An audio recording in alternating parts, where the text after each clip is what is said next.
പല നിറങ്ങൾ പല മണങ്ങൾ നിറഞ്ഞ പൂങ്കാവ് ഇന്ത്യ അനവധിയാം മതങ്ങൾ പൂക്കും അരുമ പൂങ്കാവ് ഇന്ത്യ ഒരരുമ പൂങ്കാവ്. കേരളത്തിലെ അറിയപ്പെടുന്ന എഴുത്തുകാരൻ, ഗാനരചയിതാവ്, ഗാന ആലാപകൻ, കൂടാതെ ഒരു ജേർണലിസം സ്കൂളിൻ്റെ ഉടമസ്ഥനുമായ അരീക്കോടിന് ഒരുപാട് കൃതികൾ സമ്മാനിച്ച് അരീക്കോടിൻ്റെ മനം കവർന്ന അരീക്കോടിൻ്റെ സ്വന്തം എഴുത്തുകാരനായിട്ടുള്ള A.K.M. പന്നൂറാണ് നമ്മുടെ കൂടെ ഇന്ന് അഭിസംബോധന ചെയ്യാനിരിക്കുന്നത്. എന്നെ ഞാൻ ഇവിടുത്തുകാരനല്ല. എൻ്റെ ജനനം കോഴിക്കോട് ജില്ലയിലെ കൊടുവള്ളിക്കടുത്ത പന്നൂർ എന്ന സ്ഥലം. ഇവിടെ എനിക്ക് ജോലി കിട്ടി അരീക്കോട്ട്. അപ്പോൾ അന്ന് പാലല്ല, ഇങ്ങോട്ട് പോകാൻ പാലല്ല, അതിലങ്ങോട്ട് കൊണ്ടോട്ടി വഴിയൊക്കെ പോകണം. അപ്പോൾ ഞാനിവിടെ താമസമാക്കി, ഇവിടുത്തെ കല്യാണം കഴിച്ചു, പിന്നെ ഇവിടെ വീടെടുത്തു. അങ്ങനെയാണ് ഞാനിവിടെ എത്തിയത്. അപ്പോൾ എൻ്റെ ജന്മസ്ഥലം ഇവിടെയല്ല, കോഴിക്കോട് ജില്ലയിലെ കൊടുവള്ളിയിലാണ്. ഞാൻ ഒരു ഹിന്ദി അധ്യാപകനായിട്ടാണ് റിട്ടയർഡ് ചെയ്തത്. പക്ഷേ ഞാൻ ഹിന്ദി മാത്രമല്ല, ആ മലയാളം BA കാലിക്കറ്റ് യൂണിവേഴ്സിറ്റിയിൽ നിന്ന് പ്രൈവറ്റായിട്ട് പാസ്സായി. MA പൊളിറ്റിക്സ് അതുണ്ട്. പിന്നെ ജേർണലിസത്തിൽ ഒരു PG ഡിപ്ലോമ. ഇതൊക്കെ ചെയ്ത് പിന്നെ ധാരാളം വായിക്കും, കവിത വായിക്കും, നിരൂപണം വായിക്കും, പിന്നെ ആനുകാലിക പ്രസിദ്ധീകരണങ്ങളും വായിക്കും. അങ്ങനെ വായന എൻ്റെ ജീവിതത്തിൻ്റെ ഒരു പ്രധാന ഭാഗമാണ്. പിന്നീട് എൻ്റെ ആദ്യത്തിൽ ഇങ്ങനെ സാഹിത്യം മാത്രമായിരുന്നു. പിന്നീട് ഖുർആൻ്റെ വായനയും ഖുർആൻ്റെ അർത്ഥഗ്രഹണവും ഒക്കെ പഠിക്കുന്ന ഒരു വായനയിലേക്ക് ഞാൻ കടന്നു. അതുകൊണ്ട് തന്നെ ഞാൻ 3ാം ക്ലാസ് വരെ പിന്നെ എനിക്ക് മതം പഠിച്ചിട്ടില്ല. സമസ്തൻ്റെ 3ാം ക്ലാസ് വരെ എനിക്ക് മതം പഠിച്ചിട്ടില്ല. പക്ഷേ ഞാൻ 25 കൊല്ലം കോഴിക്കോട് പുഷ്പ തിയേറ്ററിൻ്റെ അടുത്തൊരു പള്ളിയുണ്ട്. 25 കൊല്ലം ഞാൻ കുത്തുബ നടത്തി. 3ാം ക്ലാസ്സാണ്. അതിങ്ങനെ അധ്വാനിച്ച് മതം പഠിച്ചു. പെട്ടെന്ന് നമ്മൾ നിൽക്കുമ്പോഴത്തേക്ക് കുത്തുബാടക്കാൻ പറ്റില്ലല്ലോ. അപ്പോൾ വളരെ ശ്രദ്ധാപൂർവം അധ്വാനിച്ച് മതം കുറേ മനസ്സിലാക്കാൻ കഴിഞ്ഞു. അങ്ങനെയാണ് ഒന്ന്. പിന്നെ ജന്മനാ തന്നെ എനിക്ക് പാട്ടിനോടും പാട്ടെഴുത്തിനോടും ഒക്കെ ഒരു താല്പര്യമാണ്. അങ്ങനെ പിന്നീട് പാട്ടിൽ കുറച്ച് പുരോഗതി ഉണ്ടായി. ഒരുപാട് പാട്ട്. ചുമരിലൊരു ഘടികാരം കേട്ടില്ലേ നിങ്ങൾ? പാട്ട് ഉണ്ടോ? ചുമരിലൊരു ഘടികാരം, അങ്ങനെ അയ്യൂബ് നദി കരഞ്ഞു കേട്ടില്ലേ? അതൊക്കെ എൻ്റെ രചനയാണ്. പല നിറങ്ങൾ പല മണങ്ങൾ നിറഞ്ഞ പൂങ്കാവ് ഇന്ത്യ അനവധിയാം മതങ്ങൾ പൂക്കും അരുമ പൂങ്കാവ് ഇന്ത്യ അരുമ പൂങ്കാവ്. എൻ്റെ ഒരു പാട്ട്. ഈ പാട്ട് VR കൃഷ്ണയ്യരുടെ ഒരു സ്റ്റേജിൽ ഓതായിക്കാരനായ ഒരാൾ, ഒരു കുട്ടി പാടി. അയാളെ പേര് പറഞ്ഞില്ല, CT റസ പാടി. അപ്പോൾ VR കൃഷ്ണയ്യർ ഈ പാട്ട് ചെറിയ സദസ്സാണെങ്കിലും എല്ലാ സ്ഥലത്തും പാടണം, അത് നമ്മുടെ രാജ്യത്തിൻ്റെ മതസൗഹാർദ്ദത്തിൻ്റെ ഒരു പാട്ടാണ്. അത് എനിക്കൊരു വലിയൊരു പ്രോത്സാഹനം ആയിട്ടാണ് എനിക്ക് തോന്നുന്നത്. പിന്നെ അരീക്കോട് എന്ന് വെച്ചാൽ അരീക്കോട് പൊതുവിൽ മലയാള വായന കുറവാണ്. അധികവും വേഗം പോയി ഓറിയൻ്റൽ ഹൈസ്കൂളിലും പിന്നെ അറബിയും ഒക്കെ ആയിട്ട് മലയാളത്തിലുള്ള വലിയ വായന ഞാനിവിടെ വന്ന ആ കാലത്തൊന്നും അങ്ങനെയല്ല. കുറച്ചാളുകൾ വായിക്കും എന്നുള്ളതേ ഉള്ളൂ. അത് മലയാള സാഹിത്യത്തിന്റെ വളർച്ചയിൽ അരീക്കോട് പ്രദേശത്ത് നൽകിയ സംഭാവനകൾ എന്തൊക്കെ സംഭാവനകൾ? മലയാള സാഹിത്യത്തിൽ പിന്നെ ഏറ്റവും വലിയ ഒരാളാണ് ഉണ്ടമ്പ്ര ഉണ്ണിമമ്മ. അവിടെ വെള്ളപ്പൊക്കം എന്ന് പറഞ്ഞ് എഴുതിയിട്ടുണ്ട്. അങ്ങനെ പല തരത്തിലുള്ള കവികൾ. ഒരു മുണ്ടമ്പ്ര ഉണ്ണിമമ്മ അരീക്കോട്ട് മുണ്ടമ്പ്ര എന്നൊരു കുടുംബം ഉണ്ടല്ലോ, അവിടെയുള്ള ഒരാൾ ഉണ്ണി മുഹമ്മദ്. അദ്ദേഹം പിന്നെ ധാരാളം കവിതകൾ എഴുതിയിട്ടുണ്ട്. നല്ല ഒരു പ്രതിഭയായിരുന്നു അരീക്കോട്ടിന്. അങ്ങനെ പാരമ്പര്യമുണ്ട്. പക്ഷേ ആ പാരമ്പര്യം നിലനിർത്തിക്കൊണ്ട് അദ്ദേഹത്തിൻ്റെ കൂട്ടത്തിൽ പാട്ടെഴുത്തുകാരുണ്ടായില്ല. അതാണ് ആ വാപ്പാൻ്റെ ആ മക്കളെയും അതിൻ്റെ മക്കളെയായിട്ടുള്ള ഒരു രചനാത്മകമായ ഒരു ഒരു ഒരു ഒരു പുരോഗതി പിന്നീട് ഉണ്ടായിട്ടില്ല. പിന്നെ വേറെ എഴുത്തുകാരൊന്നും അരീക്കോട് ആയിട്ട് ഇവിടെ ബന്ധപ്പെട്ടിട്ടുണ്ടായിട്ടില്ല. വേറെ എഴുത്തുകാർ യൂത്തിലൊക്കെ നോക്കിയാല് യൂത്തില് അങ്ങനെ എഴുത്തുകാരൊന്നും വരുന്നില്ല. അത് എന്താണെന്ന് വെച്ചാൽ എല്ലാവരും പിന്നെ ജോലിയുമായി ബന്ധപ്പെട്ടുകൊണ്ട് അതിൽ ഓറിയൻറ്റഡ് ആയിട്ട് ഉള്ള ഒരു പഠനമാണ്. ജോലി ഉണ്ടാവുക, എന്നിട്ട് പിന്നെ ശമ്പളം കിട്ടുക, നല്ല തസ്തികയിലെത്തുക. അത് ആ രംഗത്തിൽ വിജയിക്കുകയും ചെയ്തിട്ടുണ്ട്. ധാരാളം ആളുകൾ ഉദ്യോഗസ്ഥന്മാർ ഉണ്ട്. അപ്പോൾ സർഗാത്മകമായിട്ട് വലിയൊരു സ്ഫോടനമൊന്നും ഉണ്ടാക്കാൻ എഴുത്തുകാർക്ക് അങ്ങനെ കഴിഞ്ഞിട്ടില്ല. നിങ്ങളുടെ എഴുത്തിൽ അരീക്കോട് പ്രദേശത്തെ ജീവിതരീതിക്കും ഭാഷരീതിക്കും എന്തെങ്കിലും ഇതുണ്ടോ, പങ്കുണ്ടോ? ഇതിൽ നിങ്ങളുടെ എഴുത്തിൽ അരീക്കോട് കോഴിക്കോട് ഒറിജിൻ എന്ന് പറഞ്ഞല്ലോ, അരീക്കോട് പറഞ്ഞാൽ ഭാഷയിൽ കുറച്ച് വ്യത്യാസമുണ്ടാവും. അപ്പോൾ ഞാനിവിടെ വരുന്നേരം എനിക്ക് 73 വിളിച്ചു പറഞ്ഞത്. ഞാൻ കോഴിക്കോടില്ല. കാരണം അപ്പോൾ എന്താണെന്ന് വെച്ചാൽ ചീരല്ല അതുപോലത്തെ ലാംഗ്വേജസ് ഒക്കെ ബുക്കിൽ യൂസ് ചെയ്തിട്ടുണ്ടോ? ആയിട്ടില്ല. ഇതൊരു മതപരമായ പുസ്തകം. നമ്മളെ കൃതികളിലും രചനകളൊക്കെ ഉണ്ടാവുന്നുണ്ടോ എന്ത് അങ്ങനത്തെ ഭാഷകൾ? പാട്ടുകളോ ഭാഷകളോ എഴുത്തിലുണ്ടാവില്ല. ഇതല്ല, എഴുത്തിലുണ്ടാവില്ല. എഴുത്തിലിപ്പോൾ എല്ലാവർക്കും മനസ്സിലാവുന്ന ഒരു ശൈലിയല്ലാണെന്ന് ഓർക്കുക. അപ്പോൾ ഇവിടെയുള്ള ആളുകൾ പിന്നെ വിദ്യാഭ്യാസപരമായിട്ട് അവിടെ ധാരാളം ഉദ്യോഗസ്ഥന്മാരുണ്ട്. പക്ഷേ നല്ല ഒരു സർഗാത്മക രചനവും നോവലിസ്റ്റോ ഒന്നും ഇത് അറിയിച്ചിട്ടില്ല. നോക്കിയിട്ടില്ല അതുപോലെ. അപ്പോൾ നൗഷാദ് അല്പം നൗഷാദ് അരീക്കോടില്ലേ, മൂപ്പര് കുറച്ച് നന്നായി വായിക്കുകയും ഒക്കെ ചെയ്യുകയൊക്കെ സാഹിത്യമൊക്കെ വായിക്കുകയൊക്കെ ചെയ്യുന്ന ആളുകളാണ്. പൊതുവിൽ എന്താണ് സർഗാത്മക സാഹിത്യത്തിൽ വളരെ പിന്നോക്കാണ്. അപ്പൊ നിങ്ങൾ എഴുത്തിലേക്ക് എത്തിയത് എങ്ങനെയാണ്? അത് എഴുത്തിലേക്കുള്ള ഒരു പ്രചോദനം ഉണ്ടായിരുന്നു? അതെ, എൻ്റെ അമ്മ ചെറുപ്പത്തിൽ പാട്ട് പാടുകയും പിന്നെ പുതുക്കപ്പെണ്ണുങ്ങളെ സദസ്സിൽ പോയിട്ട് പാട്ട് പാടുകയും പിന്നെ ഒരുപാട് കിസ്സപ്പാട്ടുകൾ പാടി വൈകുന്നേരങ്ങളിൽ പിന്നെ എൻ്റെ വീട്ടിൽ ഉമ്മൻ്റെ അടുത്ത് പിന്നെ അയൽപക്കത്തുള്ള പിന്നെ യുവതികളൊക്കെ വരും. അവർക്ക് ഉള്ള പ്രത്യേകത വെച്ചാൽ കുളിക്കൽ ഉച്ചയ്ക്ക് ശേഷം രാവിലത്തെ കുളിയിൽ. അപ്പോൾ വൈകുന്നേരം ആയാലും കുളിച്ച് അസുഖമൊക്കെ നിസ്കരിച്ചാൽ എൻ്റെ എഴുത്ത് വരും. അപ്പോൾ ഉമ്മ പിന്നെ ഓരോ കിസ്സം മാറ്റുകയാണ്. എന്നിട്ട് അത് വ്യാഖ്യാനിച്ചു. ഉദാഹരണമായിട്ട് പിന്നെ ഒരാൾ വന്നിട്ട് നബിയോട് ആക്ഷേപം പറയാം. ഞാനും അതെൻ്റെ അല്ല പക്ഷിപ്പാട്ട് ഞാനും അതെൻ്റെ ഇണപ്പക്ഷി, ഞാനും എൻ്റെ ഇണപ്പക്ഷി 100 പിന്നെ ഒന്നിച്ചിങ്ങനെ ജീവിച്ചു. അപ്പോൾ അതിൻ്റെ ഇടയിൽ എന്തായി, നേരം സൂഹിക്ക് മുട്ടായെന്നിട്ടു ഞാൻ, നേരം ബുഹുറിന് മുട്ടായെന്നിട്ടു ഞാൻ, മേൽമാസറിന് കൂട്ടിയിലായി ചെല്ലുമ്പോൾ എൻ്റെ ഇണപ്പക്ഷി ആട്ടിപ്പുറത്താക്കി. പക്ഷിപ്പാട്ടിൻ്റെ എസൻസാണ്. അതെന്താണ്, 3 വട്ടം ഒരു കോഴി മുട്ടയിട്ടു, അതുണ്ടാവുമോ? ഇല്ല. അപ്പോൾ ഇവരുടെ ചാരിത്രത്തിൽ സംശയമുണ്ടായി. വ്യഭിചാര സംബന്ധമായ രീതിയിലായിട്ട് അതിനെ കളിച്ചു. എപ്പോഴും അതിൻ്റെ ഭാവനയാണ്. അങ്ങനെ എൻ്റെ ഇണപ്പക്ഷി എന്നെ ആട്ടിപ്പുറത്താക്കി എന്നൊരാക്ഷേപം പറയുന്ന ഒരു ഭക്തി.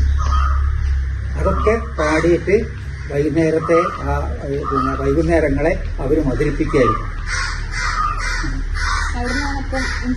അതെ. അപ്പം ഉമ്മ ഒരു പാട്ട് പാടുന്നത് വ്യാഖ്യാനിക്കുന്ന ആളായതുകൊണ്ട് അതിൻ്റെത് എനിക്ക് കുറച്ച് കിട്ടിക്കാണും. അല്ല, കുറച്ചല്ല, അത്യാവശ്യം ഞാൻ പാട്ട് എത്രയോ എഴുതിയിട്ടുണ്ടല്ലോ. അരീക്കോട് പ്രദേശത്തെ ഗ്രന്ഥശാലകളും വായനശീലങ്ങളും ഇന്നത്തെ തലമുറയെ എങ്ങനെ സ്വാധീനിക്കും? ഇവിടുത്തെ വായന നന്നായിട്ട് പത്രം വായിക്കും, മരിച്ചു വായിക്കും. പക്ഷെ സാഹിത്യ വായന വളരെ കുറവാണ്. യങ്സ്റ്റേഴ്സ് എല്ലാവരും എല്ലാവരും പുതിയ ആൾക്കാർക്ക് അങ്ങനെയല്ല. കുറച്ച് യൂട്യൂബിൻ്റെ ഒക്കെ വ്യാപനമൊക്കെ ഉണ്ടാകുമ്പോൾ അതിൽ നിന്ന് കാര്യങ്ങൾ മനസ്സിലാക്കും. കുറച്ച് പുരോഗതി ഉണ്ട്. നാട്ടിൻപുറത്തെ കഥാപാരമ്പര്യങ്ങളും പഴമ കഥകളും നിങ്ങളുടെ കൃതികളിൽ സ്വാധീനിച്ചിട്ടുണ്ട്. നിങ്ങളുടെ ഞാൻ അധികം എഴുതിയത്, ഞാൻ നോവല് അധികം എഴുതിയില്ല. മഞ്ഞു തുള്ളികളുടെ സംഗീതം, മഞ്ഞുള്ളിയുടെ സംഗീതം, ഗൾഫിൽ നിന്നൊരു വിമാനം, പിന്നെ അങ്ങനെ 3-4 നോവലുകൾ ആണ് എഴുതിയത്. പിന്നെ ബാക്കിയുള്ളതൊക്കെ അധികവും പാട്ടുകളും മറ്റുമൊക്കെയാണ്. പാട്ടുകൾ ഇഷ്ടം പോലെ എഴുതിയിട്ടുണ്ട്. ആകാശവാണിയിലൊക്കെ എത്രയോ പാട്ടുകൾ കാണുന്നുണ്ട്. കൂടുതലും പാട്ടുകളാണ് മാപ്പിളപ്പാട്ടും ലളിതഗാനവും.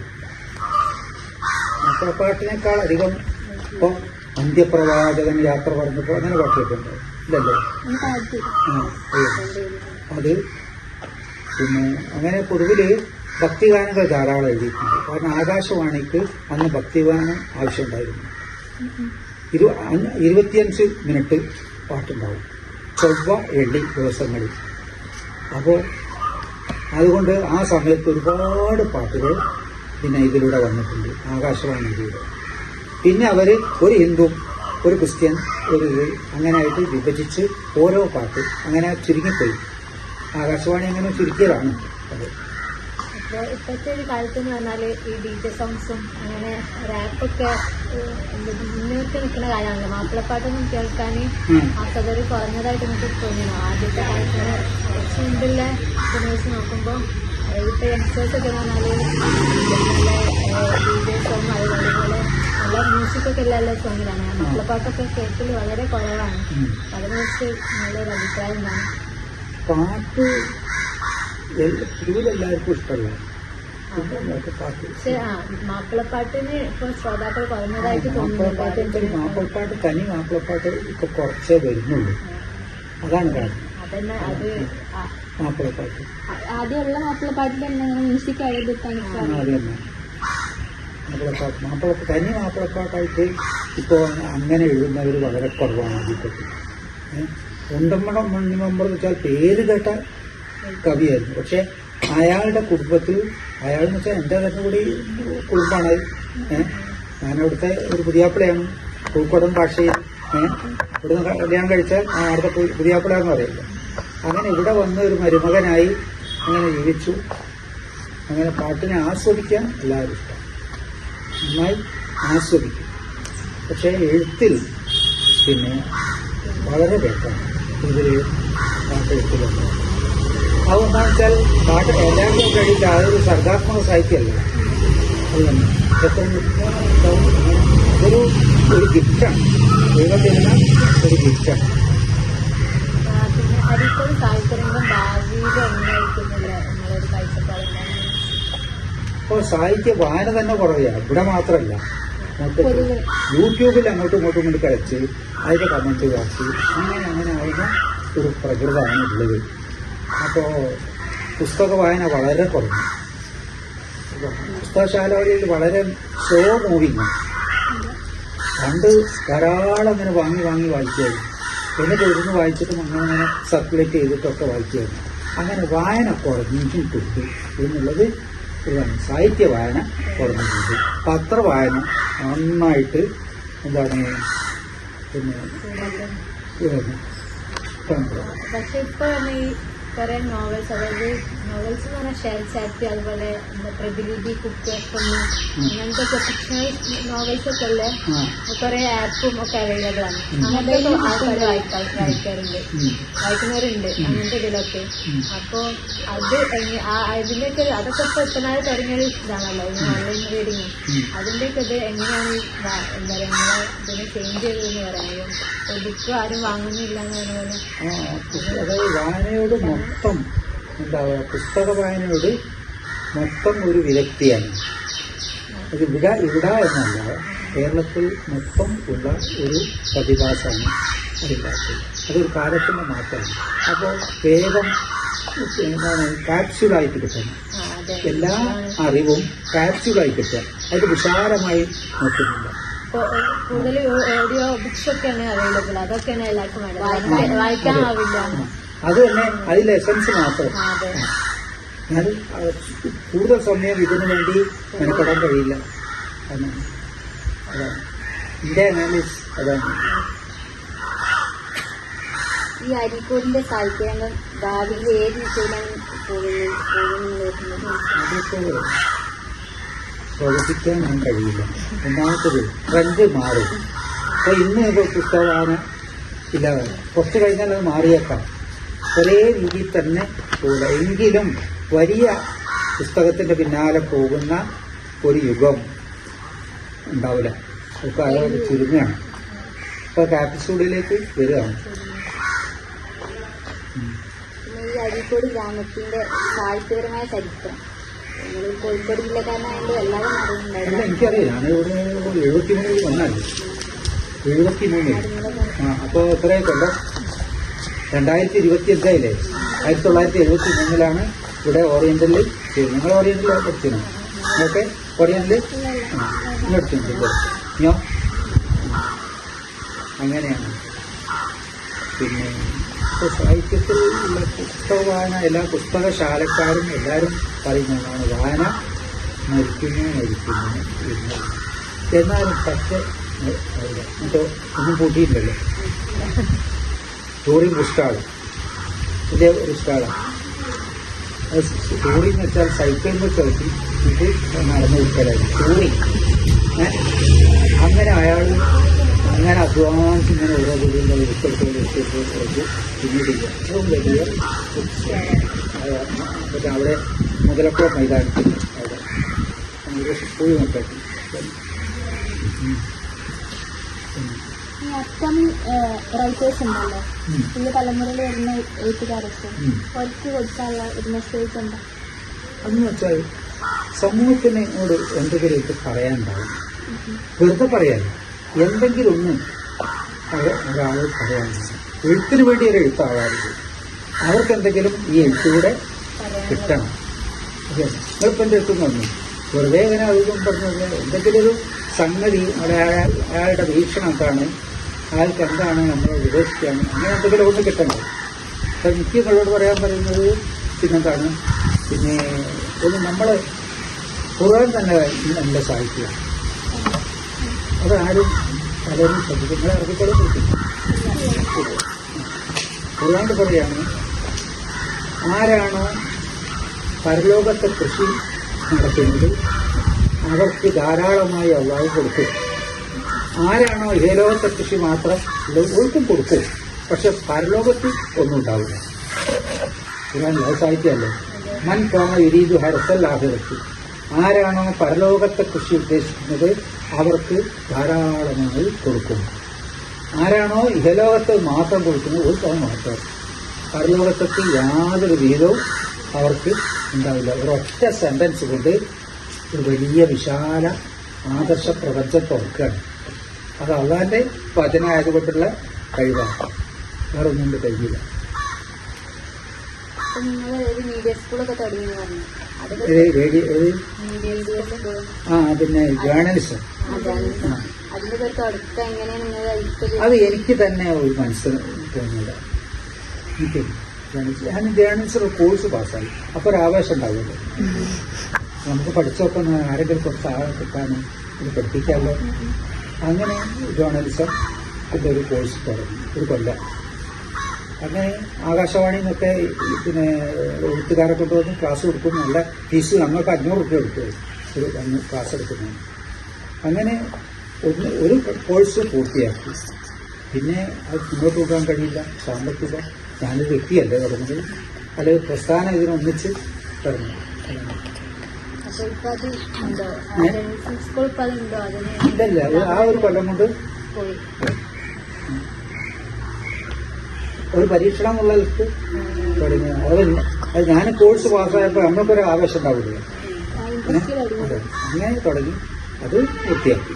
പക്ഷെ അവർക്ക് ഒരു നഷ്ടമായില്ല. അവർ പല പത്രത്തിലും വർക്ക് ചെയ്യുമ്പോൾ അങ്ങനെ ഒരു അവസരം നടത്താൻ ഒരു അവസരം കിട്ടിയ തുടങ്ങാൻ ഒരു അവസരം കിട്ടിയ ഇല്ല. പോകാനായി ലോകത്തിൽ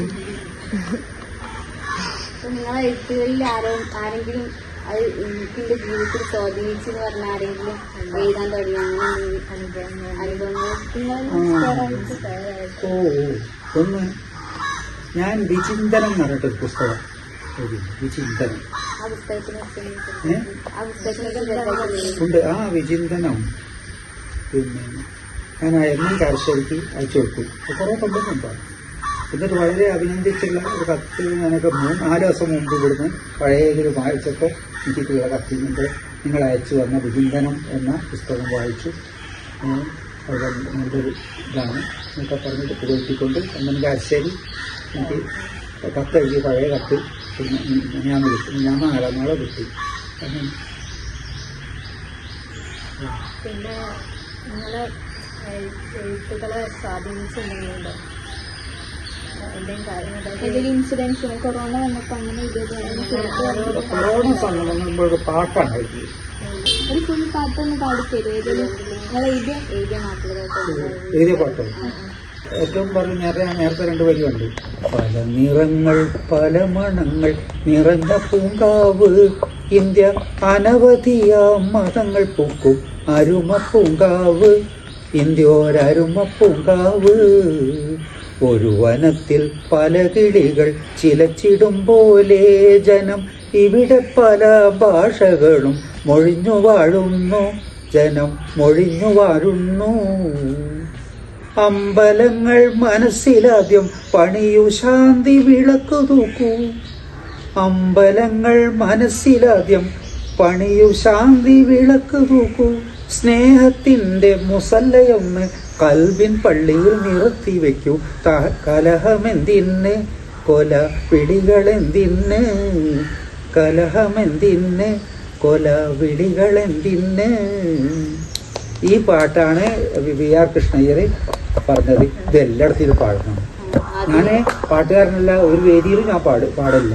കാരണം എനിക്കറിയാം, എനിക്ക് പാട്ട് എഴുതാനറിയാം, പാടാൻ പറ്റിയ ഒരു സ്വരം പഠിത്തം വന്നില്ല എന്നാണ്. പക്ഷെ ട്യൂൺ തെറ്റാതെ താളം ആധുനിക സമൂഹത്തിലൊക്കെ ഭയങ്കര ഇതുള്ള പാട്ടാണ്. ഇപ്പത്തെ സമൂഹത്തിൽ നടക്കുന്ന ഓരോ കാര്യങ്ങളാണല്ലോ. ഓഡിയൻസിന് വേണ്ടിയിട്ട് നിങ്ങൾക്ക് എന്തെങ്കിലും പറയണമെന്നില്ല. അത് ഒന്ന്, നിങ്ങൾ ഖുർആൻ നന്നായി വായിക്കണം, അർത്ഥം ഗ്രഹിക്കണം. അപ്പോൾ ഏറ്റവും നല്ല സാഹിത്യത്തിൻ്റെ മാതൃകയിലേക്ക് പോകും. അതിൽ നേരത്തെ ഒന്നും പറഞ്ഞില്ലേ, അതാണ് ആരാണോ പരലോകത്തെ കൃഷി ഉദ്ദേശിക്കുന്നത് അവർക്ക് ധാരാളം കൊടുക്കും. ഇഹലോകത്തൊക്കെ മാത്രമാണെങ്കിൽ അവർക്ക് അതോടുകൂടി കിട്ടും. വേറെ അവിടെ യാതൊരു പോർഷനും ഉണ്ടാവില്ല, ബാക്കി ഉണ്ടാവില്ല. അങ്ങനെ പിന്നെ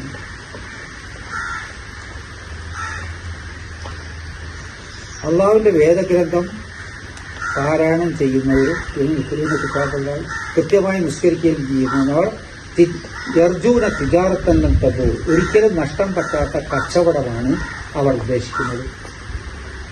എന്തിനാ പറയുന്നത്? ഖുർആൻ ഓതുക, കൃത്യമായി നിസ്കരിക്കുക, അത് ചെയ്യുന്നവർക്ക് കച്ചവടമാണ്. ഏത് കച്ചവടം? ഒരിക്കലും നഷ്ടം പറ്റാത്ത കച്ചവടം. എവിടെ കാണാൻ കച്ചവടത്തിന്റെ ലാഭം കിട്ടുക? അത് പരലോകത്തിന്. അവരുടെ വാചന ആയതുകൊണ്ടാണ് അത്ര ഇതായത്.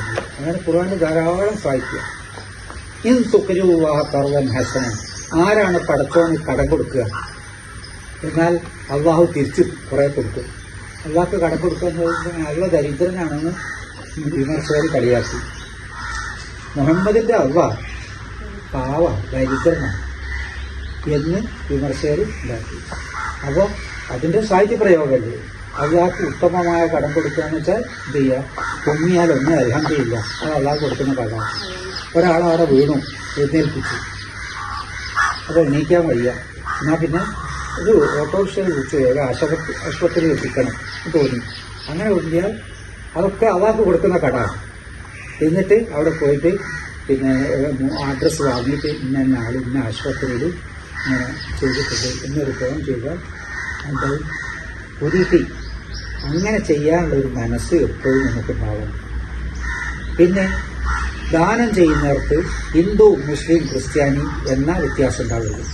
ആരാണോ പട്ടിണി കിടക്കുന്നത് ഓൽക്കൊക്കെ കൊടുക്കുക.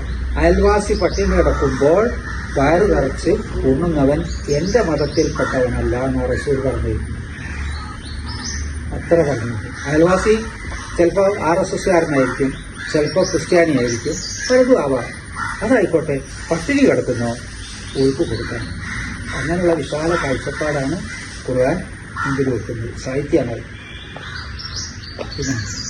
പിന്നെ ഇപ്പം വളർന്നിരുന്ന എഴുത്തുകാരൊക്കെ ഉണ്ടാവില്ലേ, ആഗ്രഹം എല്ലാവരും ഉണ്ടാവില്ല, അവർക്ക് കൊടുക്കാൻ പറ്റിയൊരു അവർക്ക് കൊടുക്കാൻ ചോദിച്ചാൽ പറയാനുള്ള കാര്യം. വായിച്ച് കേട് വരരുത്. ധാരാളം ആൾക്കാർ വായിച്ച് കേട് വരും. എത്രയോ ആൾക്കാർ ചീത്ത സാഹിത്യം, സെക്സ് പച്ചയിൽ പറഞ്ഞിട്ട് നല്ലത് ഉപയോഗിക്കാനോ നല്ലത് പറയാനോ താല്പര്യം കുറഞ്ഞവർ ഉണ്ടാവും. അത് ആളുകൾക്ക് ഇഷ്ടപ്പെട്ട ഒന്നാണ്. പിന്നെ ഗൾഫിൽ നിന്നൊരു വിമാനം, പിന്നെന്തായിരുന്നു മഞ്ഞുതുള്ളികളുടെ സംഗീതം. അത് പുസ്തകമായിട്ടില്ല. എന്നോ ഞാൻ ഉടവ എന്ന് പറഞ്ഞ മാസികയിൽ എഴുതിയതാണ്.